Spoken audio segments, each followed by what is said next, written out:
friends, and welcome to the Rebirth podcast. This is episode number 1.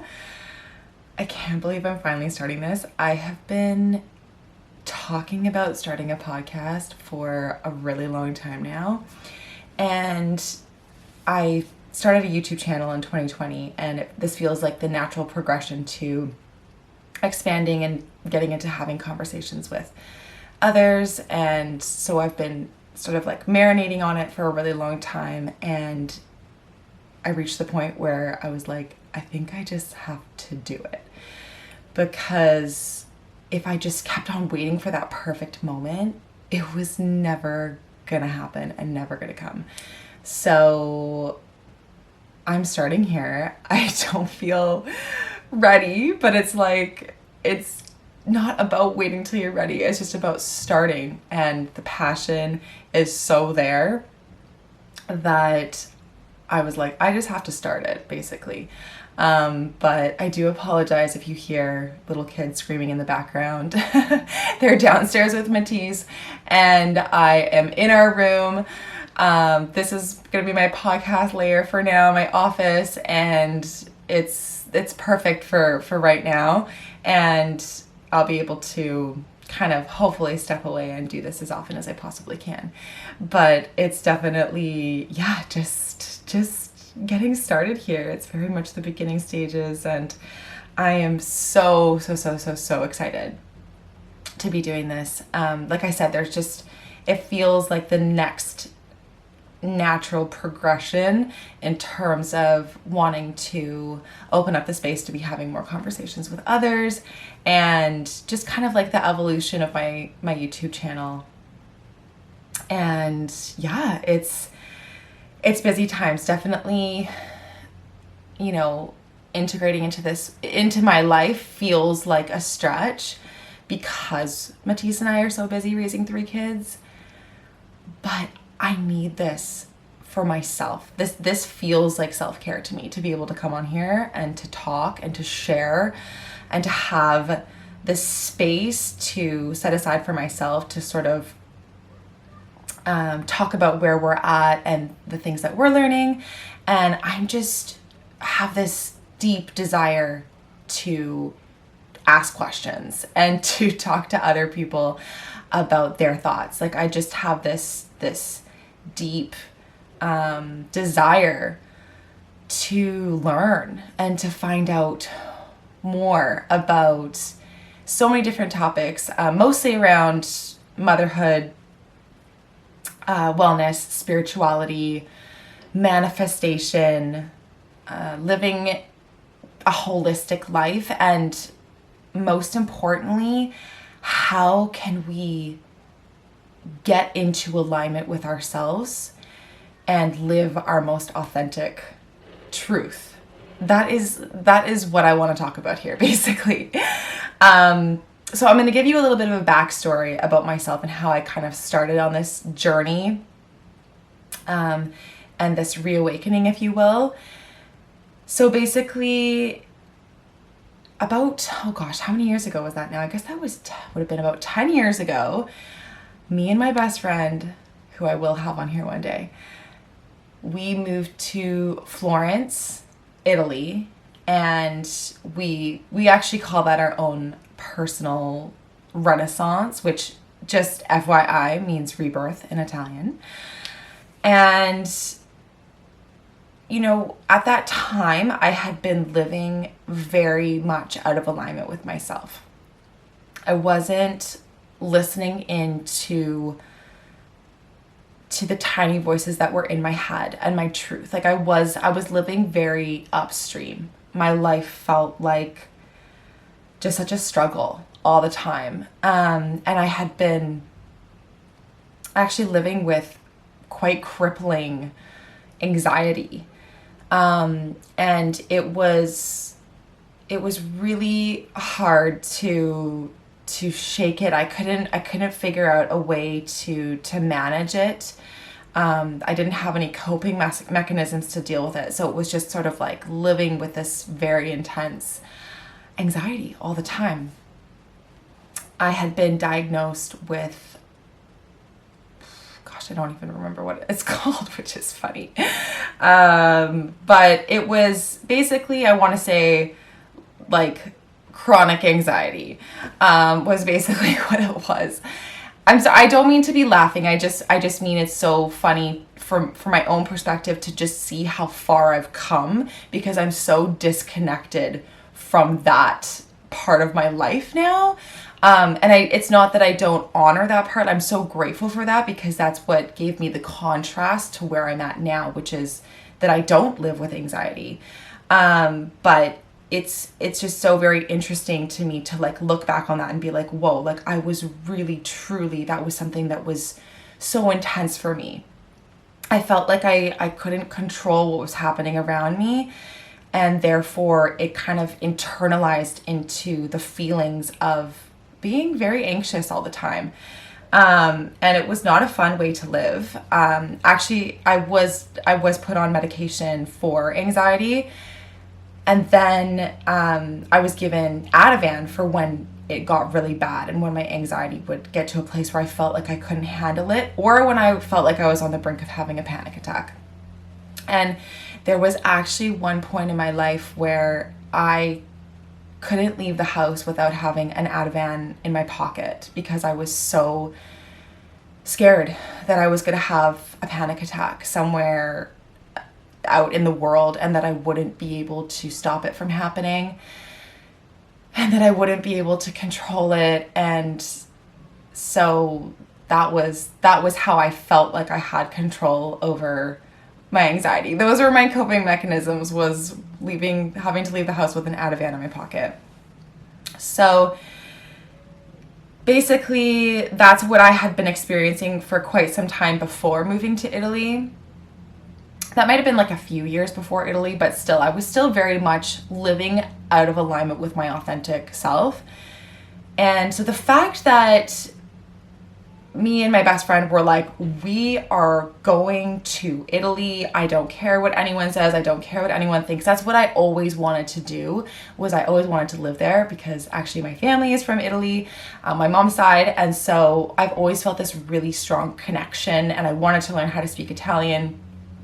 And actually, when we arrived in Italy, I felt like I had come home to myself. And I remember feeling that when we were in the plane, like landing, I was like, I'm home for like the first time ever, which was a really crazy feeling. I just knew that that was where I was meant to be.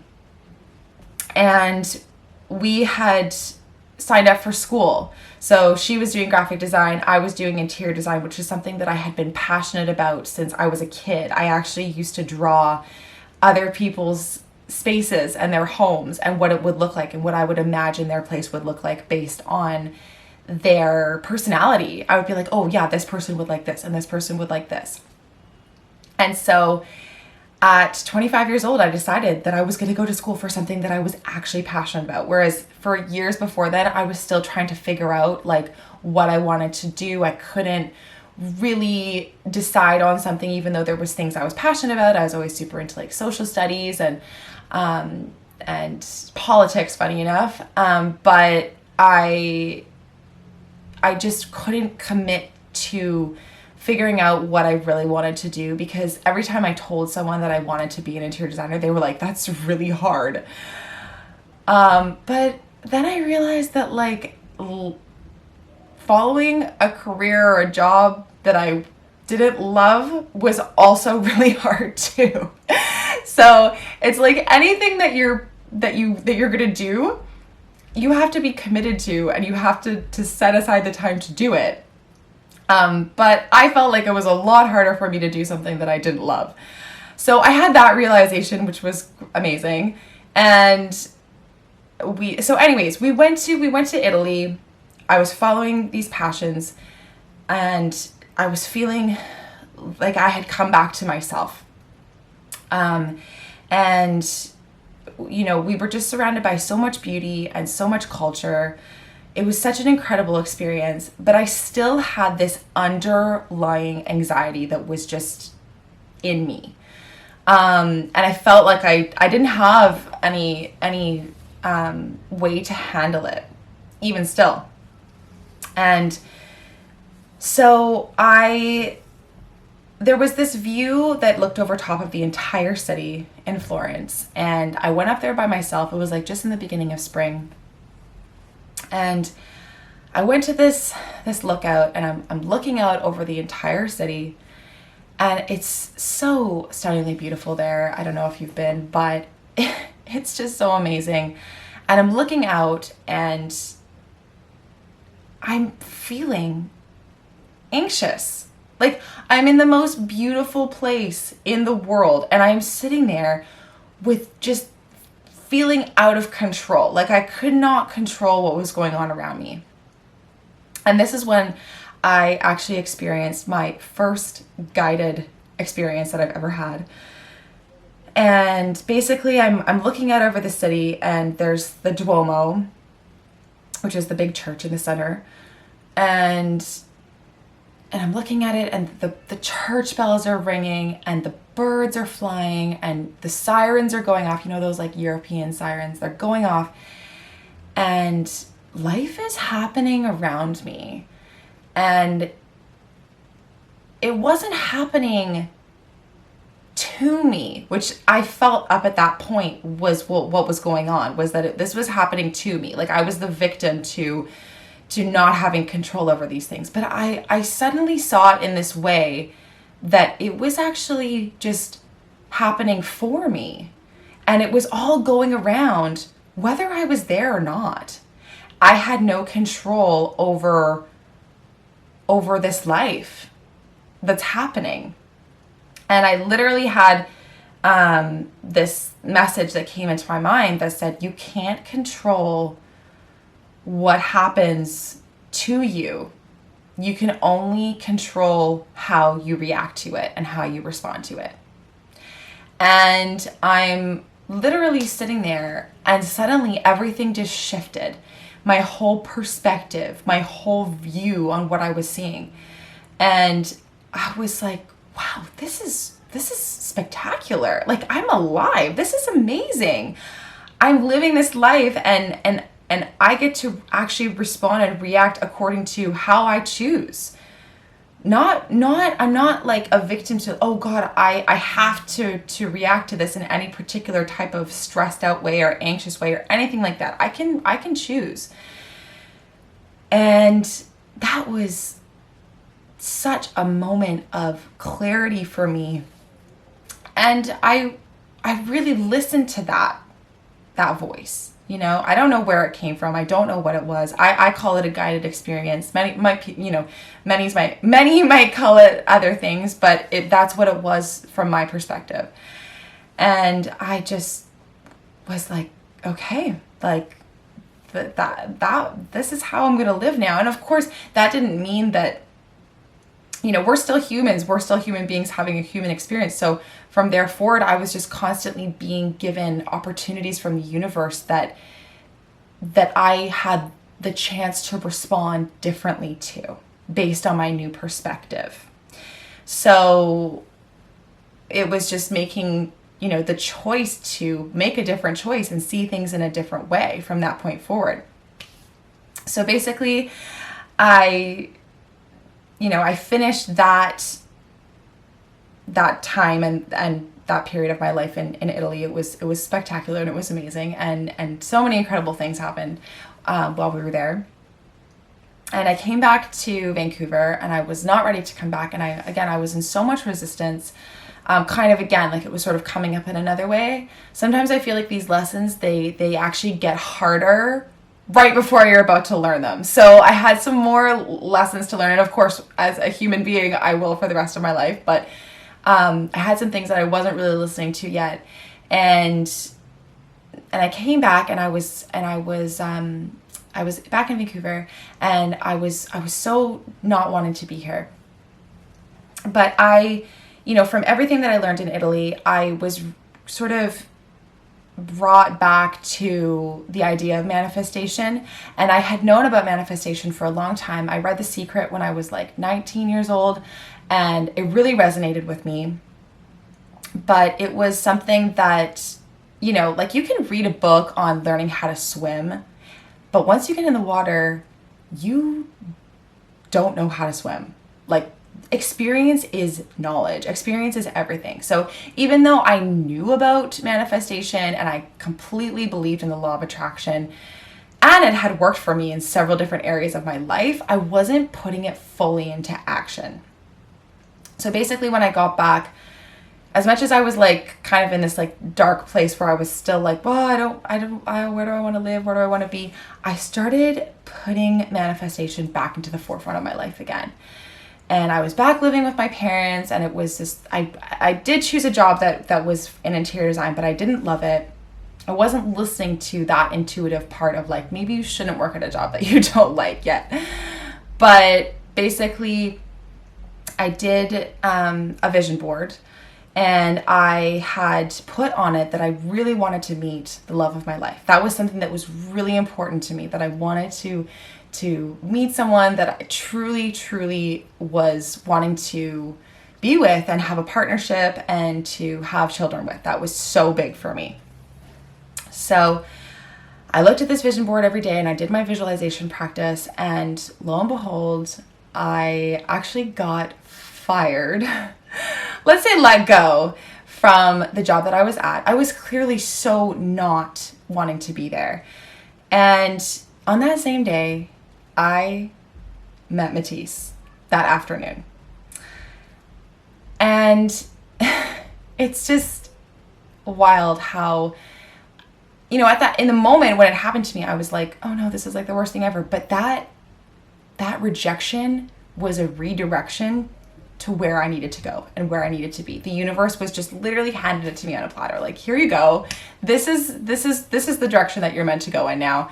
And so basically from there, I mean, obviously I'm going to make this a long story short because, you know, I'm sure I'll talk a lot about how Matisse and I met and the story of our relationship, in lots of different podcast episodes. But basically, you know, I learned from that we always have the opportunity to choose something different and to go in a different direction and to experience a rebirth.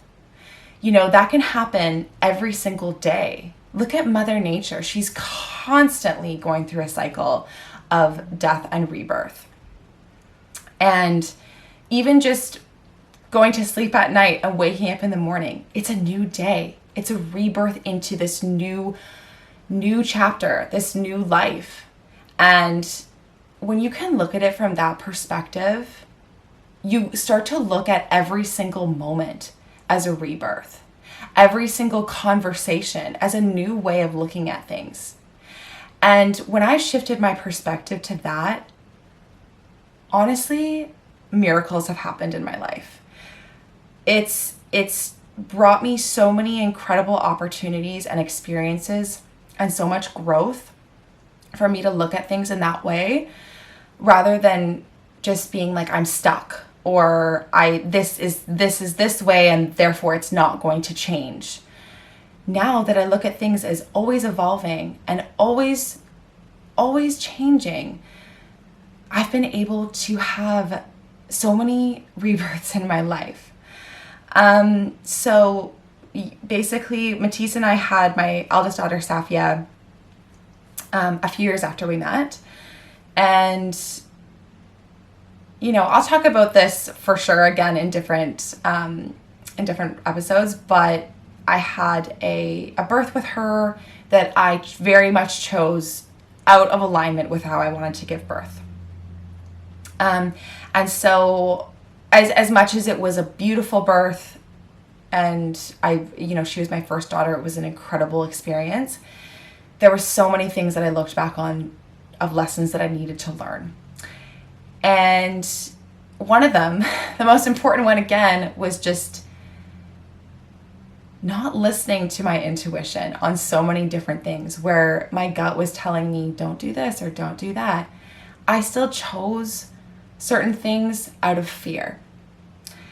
And when I then got pregnant my second time with the twins, I had I had chosen to have a free birth at home. Literally right outside these doors, I gave birth to twins. And it was the biggest rebirth I have had in my entire life. Probably matches up to the birth of myself. Really, like, it just completely rewired so much of the programming that I had in my life. And it really made me look at things from a completely different way. Like, I thought that I had this like rebirth when I was in Italy, but this was next level. So now, like, since I've had that birth, I've literally just become so curious to find out more. Like, how can I just like learn, and more importantly, unlearn so much of what we have been taught. For example, we did elimination communication with the girls. That is where you teach them how to use the potty from day one without using diapers. Learning about how to teach mindfulness to kids from conception. It's not something where it's like, oh, they're 3 or 4 years old now and let's just like teach them how to do yoga or something. Like, this is something that can be a practice from the very start. And obviously just all of the depth of truths that I needed to face from having that free birth, like the place that I had to go to trust the process of that still shakes me to my core. And so along those same lines of just like learning and unlearning, I just want to have so many conversations with people to find out more and discover more. So yeah, basically there's going to be a lot of diving into those topics and diving into those conversations on this channel, because something sparked inside of me from that birth that just made me be like, whoa, I want to find out more. I want to learn more.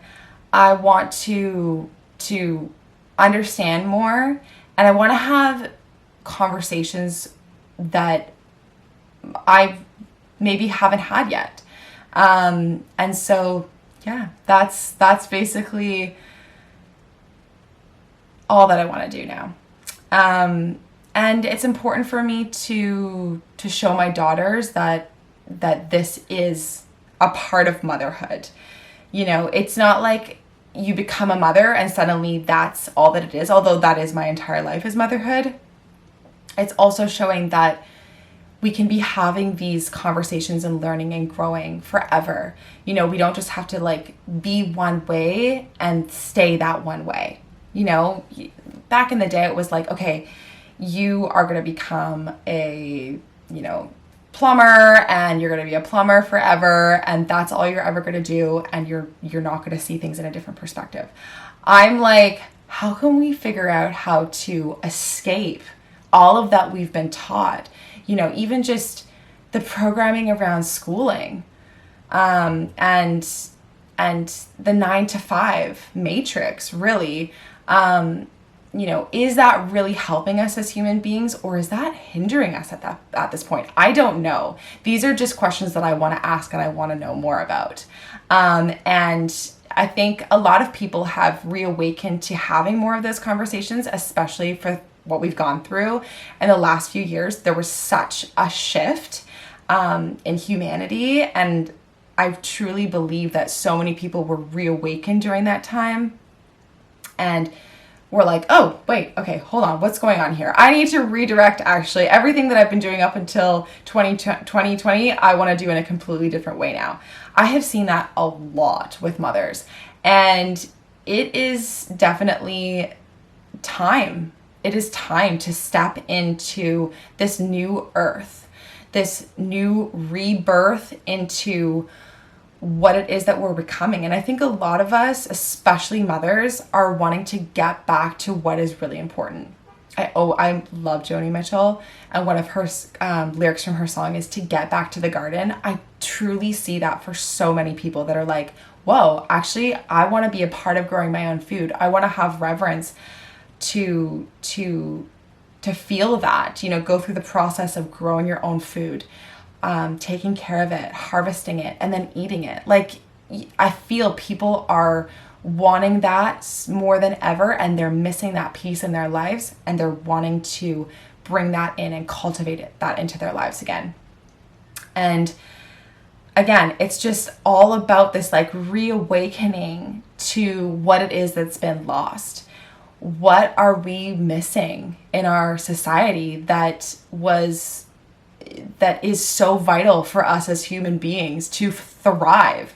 Because that's the thing, is so many of us are just like wanting to just survive, but it's like, what can we do to really thrive as humans here? Like, we can feel our best and we can live our best lives. It's just that we haven't been taught that. There's been so many filters that have been put on us since our birth, and it's not something that we're fully shown in our society that we need to. I think a lot of people have just realized that they want to get back to that. Like, I want to get back to what is really, truly important here. And it's been a beautiful journey to witness so many people going through the same thing and watching them really, truly discover what is going to make you feel your best. And that's what I'm about. I'm about getting into alignment with yourself and being your most authentic self. And that is what's going to bring you everything. That's the root of manifestation. That's the root of living your best life, is being true to you. So that's what I'm about. I'm about figuring out how can we get back to that place of our truth. So if you've come this far into the podcast, thank you so much for pressing play today. And thank you for putting yourself first and for being here. And I know that if you're here, that you are also on that journey of wanting to better yourself. And I am so, so excited for you. Okay, ciao for now.